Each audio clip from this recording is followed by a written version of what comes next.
મિત્રો, welcome to the Saraswati group of education. વિદ્યાર્થી મિત્રો, આપણે ધોરણ 10 ચેપ્ટર નંબર 1 એટલે કે રાસાયણિક પ્રક્રિયાઓ અને સમીકરણનો અભ્યાસ કરતા હતા. હવે આ પહેલા ચેપ્ટરના લાસ્ટ સેશનમાં આપણે વિસ્થાપન પ્રક્રિયાઓ એના વિશે અભ્યાસ કરતા હતા. તો કે વિસ્થાપન પ્રક્રિયા એટલે કેવી પ્રક્રિયા? તો કે વધુ ક્રિયાશીલ તત્વ હોય એ ઓછા ક્રિયાશીલ તત્વોને એમાંથી દૂર કરીને પોતાનું સ્થાન મેળવી લે. આ ઉપરાંત આપણે દ્વિવિસ્થાપન પ્રક્રિયા પણ જોઈ લીધી. હવે આજના સેશનની આપણે શુભ શરૂઆત કરશું અવક્ષેપણ પ્રક્રિયા. ઉદાહરણ આપી સમજાવો. તો આગળ આપણે જેમ ઘણી બધી પ્રક્રિયાઓ જોઈ, જેમ કે સંયોગીકરણની, વિભાજનની, ઉષ્માક્ષેપક પ્રક્રિયા, વિસ્થાપન પ્રક્રિયા, દ્વિવિસ્થાપન પ્રક્રિયા. તો આ બધી પ્રક્રિયાઓનો હેતુ શું હતો કે અમુક પ્રક્રિયાઓને તમે ખાલી નામ જોવો ત્યાં જ તમને ખબર પડી જાય કે આમાં આ જ વસ્તુ કહેવા માંગે છે. જેમ કે હું એક એક્ઝામ્પલ દઉં, ઉષ્માક્ષેપક. તો ક્ષેપક એટલે શું થાય? બહાર ઊર્જા છૂટી પડવી. જેમ કે તો કે કોઈ કોલસો એનું સળગવું, તો એમાં શું થાય? ઊર્જા બહાર છૂટી પડે છે. તો એવી રીતના આપણે નામ ઉપરથી ગુણધર્મો જોતા ગયા અને આવી બધી ઘણી બધી પ્રક્રિયાઓ જોઈ. એના ઉદાહરણ સાથે હવે એવી જ રીતના આપણી આજની પહેલી પ્રક્રિયા છે અવક્ષેપણ પ્રક્રિયા. તો કે પહેલા જ પ્રક્રિયા જોતા જ પહેલા વિચાર આવે કે અવક્ષેપણ એટલે શું? તો કે અવક્ષેપણ એટલે બીજું કાંઈ નહીં, એક પ્રકારનો અદ્રાવ્ય, એક પ્રકારનો પદાર્થ કે જે અદ્રાવ્ય રહે છે, ઓગળતો નથી. તમારા દ્રાવણમાં કેવો રહે છે? અદ્રાવ્ય. જેમ કે તમને એક સરળ એક્ઝામ્પલ આપું. પાણીમાં હું ખાંડ નાખું અને પાણીમાં રેતી નાખું, રેતી કેવી રહેશે? વિચારો. યસ, અદ્રાવ્ય રહેશે. રેતી ઓગળવાની નથી, પરંતુ ખાંડ ઓગળી જશે. તો આ દ્રાવ્ય અને અદ્રાવ્યનો ફરક થયો. તો એવી જ રીતના આપણી જે અવક્ષેપણ પ્રક્રિયા છે એમાં એક અદ્રાવ્ય રહેશે દ્રાવણમાં, દ્રાવ્ય થઈ જશે નહીં. તો ચાલો આપણે જોઈએ અવક્ષેપણ પ્રક્રિયા એટલે શું. તો કે કોઈ પણ રાસાયણિક પ્રક્રિયા દરમિયાન અદ્રાવ્ય અવક્ષેપ ઉત્પન્ન થાય તેને અવક્ષેપણ પ્રક્રિયા કહે છે. અવક્ષેપ એટલે તો કે એને અંગ્રેજીમાં પ્રેસિપિટેશન કહેવાય અને એનું શોર્ટ ફોર્મ થાય પીપીટી. શું થાય? પીપીટી. પીપીટી એટલે કોમ્પ્યુટરની પીપીટીની વાત નથી કરતો, પણ પ્રેસિપિટેશન એટલે એક પ્રકારના ઉભરા આવેલા તમને બહાર દેખાય આવે રિસરના દ્રાવણમાં, ઈ દ્રાવણને પીપીટી કહેવાય અને એ અદ્રાવ્ય હોય પાછા. હમણાં આપણે એક્ઝામ્પલ પણ જોશું. બરોબર? તો રિસરના ઉભરા આવતા હોય અને તમને દેખાય તો એને શું કહેવાય? અવક્ષેપ, અથવા તો ઇંગ્લિશમાં શું કીધું? પ્રેસિપિટેશન. એનું શોર્ટ ફોર્મ છે પીપીટી. કોઈ પણ રાસાયણિક પ્રક્રિયા દરમિયાન અદ્રાવ્ય અવક્ષેપ ઉત્પન્ન થાય તો એને અવક્ષેપણ પ્રક્રિયા કહેવાય. આમાં જો નામ એવા જ ગુણધર્મ. અવક્ષેપણ છે તો શું? રાસાયણિક પ્રક્રિયા દરમિયાન અદ્રાવ્ય અવક્ષેપ ઉત્પન્ન થાય. વાત થઈ ગઈ પૂરી. આમાં તમારે ખાલી નામ જ યાદ રાખવાના છે. બરાબર? કે શું પૂછ્યું છે તો એના જેવું જ મોટા ભાગનો ગુણધર્મ આવતો હશે. કાંઈ અઘરું નથી એકે પ્રક્રિયામાં. આ તો અવક્ષેપણ જોઈ, પણ આપણે આગળના સેશનમાં ઘણી બધી એવી પ્રક્રિયાઓ જોઈ ગયા. તો બધાયમાં આવી રીતના જ છે. તમે એના નામ યાદ રાખશો એટલે ગુણધર્મ આપમેળે તમને સામે આવી જશે.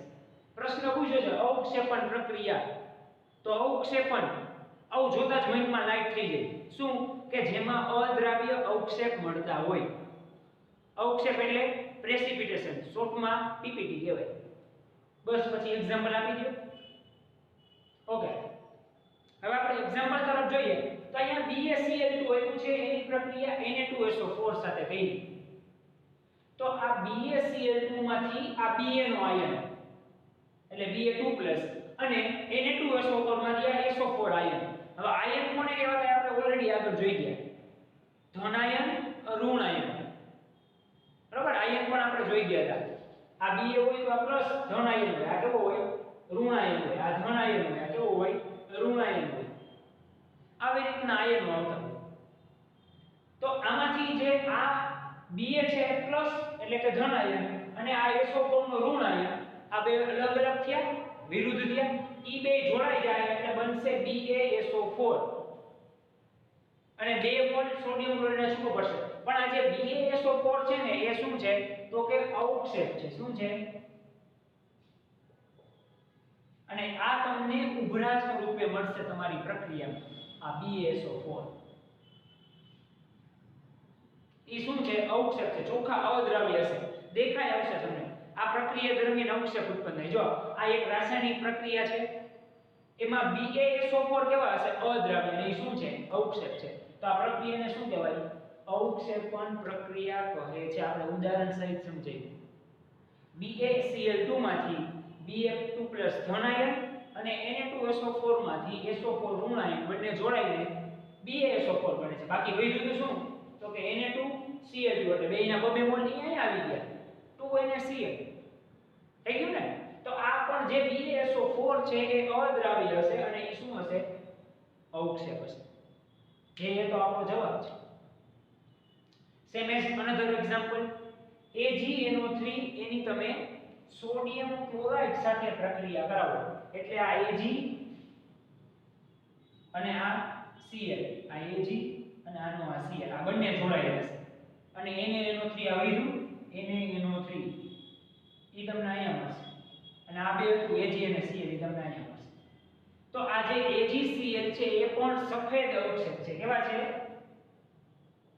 સફેદ અવક્ષેપ જે તમને પ્રક્રિયામાં ચોખ્ખા દેખાય આવે ટીપીટી સ્વરૂપે બહાર આવે ઉભરા આવતા હોય એના અવક્ષેપના બરાબર તો ઈ શું છે ઈ પણ એક પ્રકારના અવક્ષેપ છે તો આ પણ અવક્ષેપણ પ્રક્રિયાનું ઉદાહરણ જ છે ઉદાહરણની મદદથી પણ તમે આવી રીતના પ્રક્રિયા જાણી શકો તો આ પ્રશ્ન શું હતો વિદ્યાર્થી મિત્રો અવક્ષેપણ પ્રક્રિયા ઉદાહરણ સહિત સમજાવો તો અવક્ષેપણ એટલે થાય શું પહેલા તો કે કોઈ પણ રાસાયણિક પ્રક્રિયા દરમિયાન અદ્રાવ્ય અવક્ષેપ ઉત્પન્ન થતા હોય તો એવી પ્રક્રિયાને અવક્ષેપણ પ્રક્રિયા કહે છે આપણે એના બે એક્ઝામ્પલ પણ દઈ દીધા એના અલગ અલગ ધન આયન અને ઋણ આયન ભેગા થઈ અવક્ષેપ બને છે તો આમાં તમે વિદ્યાર્થી મિત્રો સાવ સિમ્પલ રિએક્શન હતી બરોબર આ બંને એવી જ રીતના વ્યાખ્યા પણ સાવ સિમ્પલ હતી આનો તમે સ્ક્રીનશોટ પાડી શકો છો હવે વિદ્યાર્થી મિત્રો આપણો આગળનો પ્રશ્ન છે કે ઓક્સિડેશન અને રિડક્શન પ્રક્રિયા ઉદાહરણ સહિત સમજાવો તો આમાં પણ આપણે ખાલી નામ યાદ રાખવાનું છે ઓક્સિડેશન અને રિડક્શન આમાં પણ તમે કોઈ પણ એક વસ્તુ યાદ રાખશો કે બીજી આપમેળે તમને યાદ રહી જશે કેમ કે એનાથી વિરુદ્ધ જ છે એક યાદ રહી ગયું ઓક્સિડેશન તો રિડક્શન આપમેળે યાદ રહી જશે કોઈ એટલો બધો હાર્ડ આમાં છે નહીં આ ક્વેશ્ચન ઓકે તો આપણે શરૂઆત કરીએ પહેલા તો ઓક્સિડેશન પ્રક્રિયા એટલે શું તો કે જે રાસાયણિક પ્રક્રિયા દરમિયાન પદાર્થ એટલે કે એનો અણુ કે પરમાણુ ઓક્સિજન મેળવે જો ખાસ ધ્યાન આપજો ઓક્સિડેશનમાં શું છે ઓક્સિજન મેળવે અથવા હાઇડ્રોજન ગુમાવે બેમાંથી એક વસ્તુ થવી જોઈએ કા કોઈ પાસેથી ઓક્સિજન લઈ લેવો જોઈએ કા જો પોતાની પાસે હાઇડ્રોજન હોય તો બીજાને દઈ દેતો હોય ગુમાવે તો એવી પ્રક્રિયાને ઓક્સિડેશન પ્રક્રિયા કહે છે હજી એકવાર રિપીટ કરું છું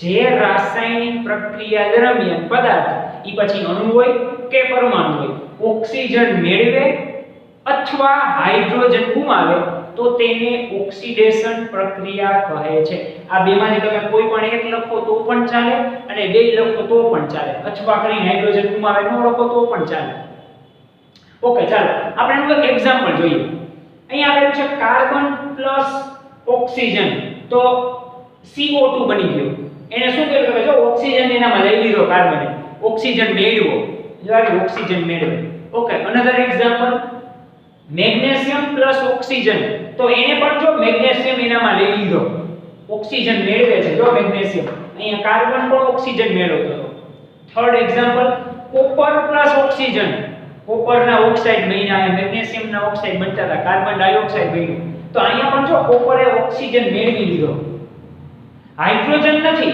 ઓકે તો વાંધો નહીં એને આપણે કન્સિડર જ નથી કરતા ઓક્સિજન તો છે ને તો કે આ છે અને ત્રણેય શું કર્યું તો કે કાર્બન મેગ્નેશિયમ કોપર ત્રણેય ઓક્સિજન મેળવી લીધો જો અહીંયા તમને જોઈ શકો તો આવી પ્રક્રિયાને કઈ પ્રક્રિયા કહેવાય ઓક્સિડેશન કહેવાય શું કામ કેમ કે અહીં કાર્બન મેગ્નેશિયમ અને કોપર આ ત્રણેય શું કરે છે તો તો કે ઓક્સિજન છે એ મેળવે છે અને ઓક્સિજન મેળવે તો એવી પ્રક્રિયાને ઓક્સિડેશન પ્રક્રિયા કહેવાય. તેથી આ બધી પ્રક્રિયાને આપણે કેવી પ્રક્રિયા કહીશું? ઓક્સિડેશન પ્રક્રિયા. કારણ તો એક જ આ ઓક્સિજન છે, આ ત્રણેય ઓક્સિજન મેળવ્યા હતા આ પ્રક્રિયામાં, એટલે આપણે એને ઓક્સિડેશન પ્રક્રિયા કીધી. બીજું કાંઈ એનું એક્ઝામ્પલ નથી, સાવ સિમ્પલ. ઓક્સિજન મેળવે તો હાઇડ્રોજન શું હશે? ગુમાવતા હશે. ઓકે, આ પ્રક્રિયામાં નથી કે તો હાઇડ્રોજનને કન્સિડર ન કરો, પણ એવી અમુક પ્રક્રિયા આવે કે એમાં હાઇડ્રોજન હોય તો એને કન્સિડર કરવા પડે. તો એમાં ઓક્સિજન મેળવતા હોય, ઓન્લી હાઇડ્રોજન ગુમાવતા હોય, તો એ પણ કઈ થાય? ઓક્સિડેશન પ્રક્રિયા જ થાય. ઓકે, હવે આ એક યાદ રહી ગયું એટલે બીજી આપમેળે યાદ રહી જશે, એને યાદ રાખવાની જરૂર નથી. કઈ રીતે? તો કે જે રાસાયણિક પ્રક્રિયા દરમિયાન પદાર્થ ઓક્સિજન અહીં મેળવે છે તો અહીં જો સામે ગુમાવે છે, હાઇડ્રોજન ગુમાવે છે તો અહીં સામે જો હાઇડ્રોજન મેળવે છે. બે ઉલટું, આ મેળવતા તો અહીં ગુમાવે, આ ગુમાવે છે તો અહીં મેળવે, બે એકબીજાથી વિરુદ્ધ. એ તમને જો એક્ઝામ્પલમાં પણ હમણાં ખબર પડશે. તો આવી રાસાયણિક પ્રક્રિયાને શું તો કે રિડક્શન પ્રક્રિયા કહે છે. એક જ વસ્તુ, ઓક્સિડેશન મેળવે, રિડક્શન ઓક્સિજન ગુમાવે.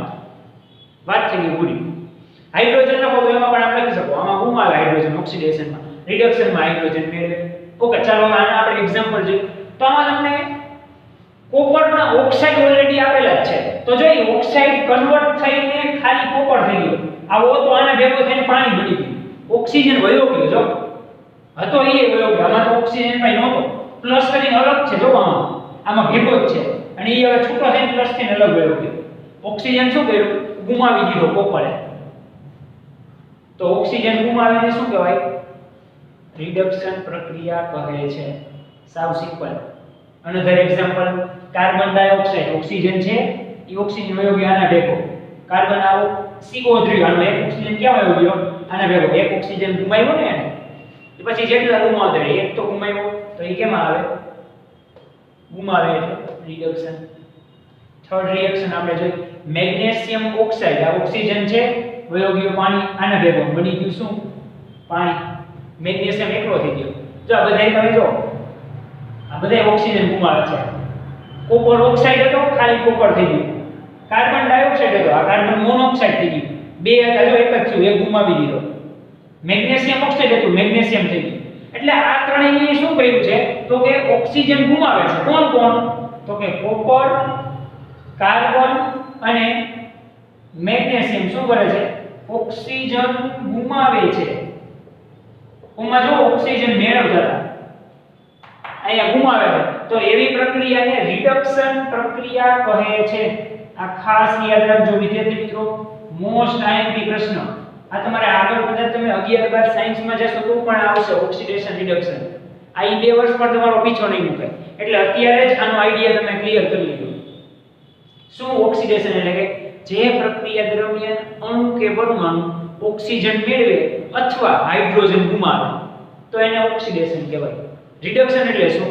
જે રાસાયણિક પ્રક્રિયા દરમિયાન અણુ કે પરમાણુ ઓક્સિજન મેળવે છે તો એમાં શું હોય? ગુમાવે, અને હાઇડ્રોજન મેળવે, આમાં ગુમાવે છે તો એમાં શું હશે? મેળવે. તેને રિડક્શન પ્રક્રિયા કહે છે. આ સિમ્પલ એના એક્ઝામ્પલ. તો આજના સેશનમાં વિદ્યાર્થી મિત્રો આપણે શું જોયું? પહેલા તો અવક્ષેપણ પ્રક્રિયા જોઈ. એટલે શું? તો કે એક અદ્રાવ્ય અવક્ષેપ મળે આપણને. અવક્ષેપ એટલે પ્રેસિપિટેશન, પીપીટી પ્રક્રિયાના અંતે એને આપણે અવક્ષેપણ પ્રક્રિયા કીધી. એના એક્ઝામ્પલ પણ આપણે આયન ક્લોરાઇડને લીધા. ત્યારબાદ ઓક્સિડેશન જોયું, રિડક્શન જોયું. આજે પણ બધા લેક્ચરની જેમ સાવ ઈઝી હતું. તમને એમ લાગે તમે બધા લેક્ચરમાં ઈઝી કહો છો, એવું નથી, પણ હકીકતમાં ઈઝી જ છે. બરાબર, આ ચેપ્ટર પણ સાવ ઈઝી છે. એટલે આજે પણ આશા રાખું છું કે તમને બધું સમજાઈ ગયું હશે. ઓકે, વધુ આપણે નવી થિયરી સાથે નેક્સ્ટ લેક્ચરમાં મળશું. ત્યાં સુધી બાય બાય.